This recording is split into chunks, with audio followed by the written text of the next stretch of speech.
Welcome back to What Arty Noobs with General Disturbance. This is a T-34-85M, the Tier 6 Soviet Premium Medium. It's located on the north spawn of Pilsen, and this one is under the command of Arty87.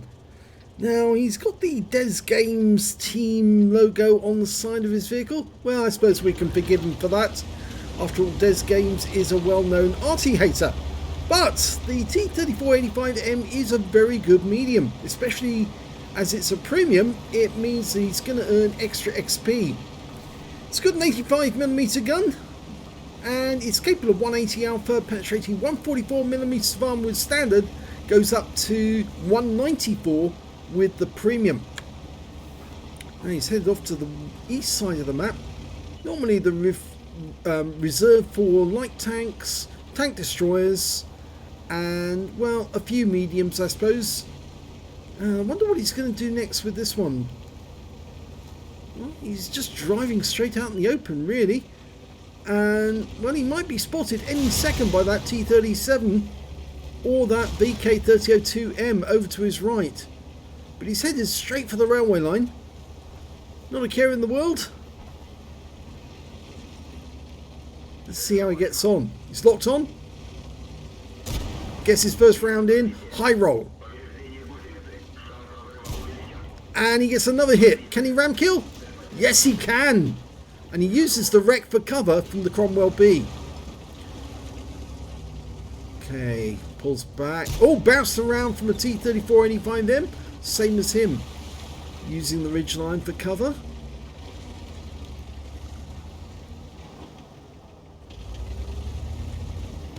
Surprised he's not being fired on by that Type 64, but maybe he just can't be seen. But he's certainly getting hits on that T-34-85M.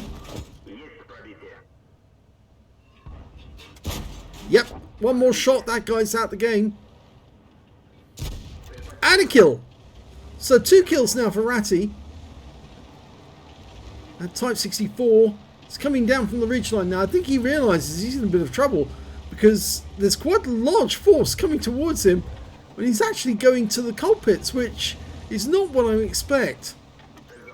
VK. Panther prototype, very weakly armoured. Oh, he could have killed that if he had a high roll, but he got a low one. Type 64's turned up. Okay, he's ignoring the Type 64. We've got that Cromwell B still ahead of us.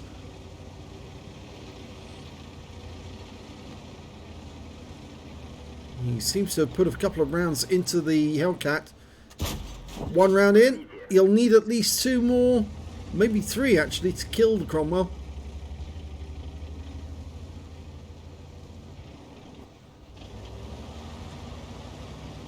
Okay, T-52's up on the heights, but he's engaging a box tank.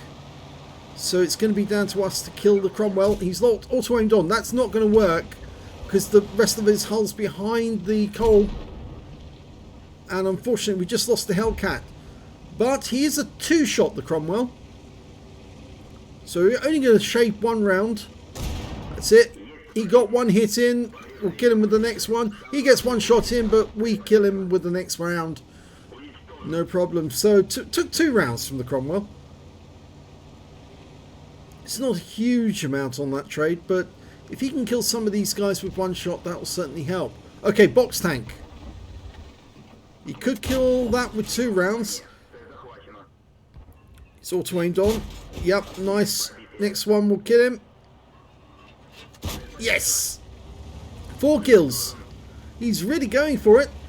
The FV3805 is a 1-shot. Oh, before he could get a shot in. Okay, the enemy's got some tanks over on the west side in the factories. They've also got an Arty, so he must be over in the corner. In the southwest corner. No, you can't go through that one. That's a solid one. There's the Arty.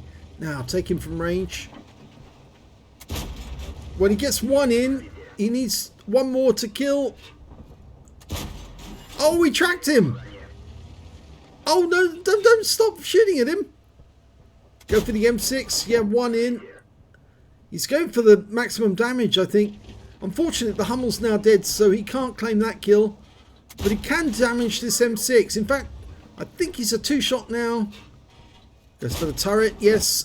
And yeah, the kill's claimed by somebody else. And that's it, it's all over. So he didn't get a huge number of kills. He could have had a top gun, but instead he went for the maximum damage. Let's have a look at the end of battle stats. Well, second class tanker, and it's the first time he's had a second class tanker. In fact, this is the 5th game he's had in this tank, which is very good considering, because his crew's probably not that heavily trained. Fire for effect for doing more damage to the hit points of his vehicle. A fighter for getting at least 4 kills. He got 4 exactly. A sharpshooter for getting 10 or more consecutive shots on the enemy. A master gunner for getting 5 armor penetrating hits in a row. A duelist for taking down 2 tanks who damaged him. And a bruiser medal for getting at least 5 critical hits. He got 11 in this one. But best of all, he did pick up the high caliber for dealing the most damage in the game. And a tanker sniper for doing the most damage at range. And his win rate from the game was 7,307, which is Super Unicum standard. So let's have a look at team score.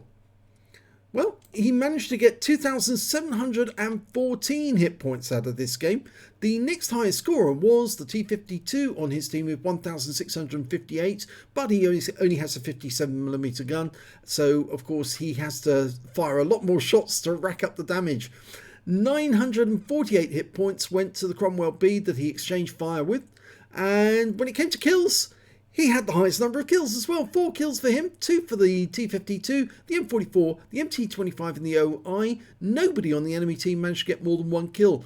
And when it came to base XP, well, he's got the top in all 3 columns. 1,041 base, 981 goes to the T-52 and 636 went to the MT-25.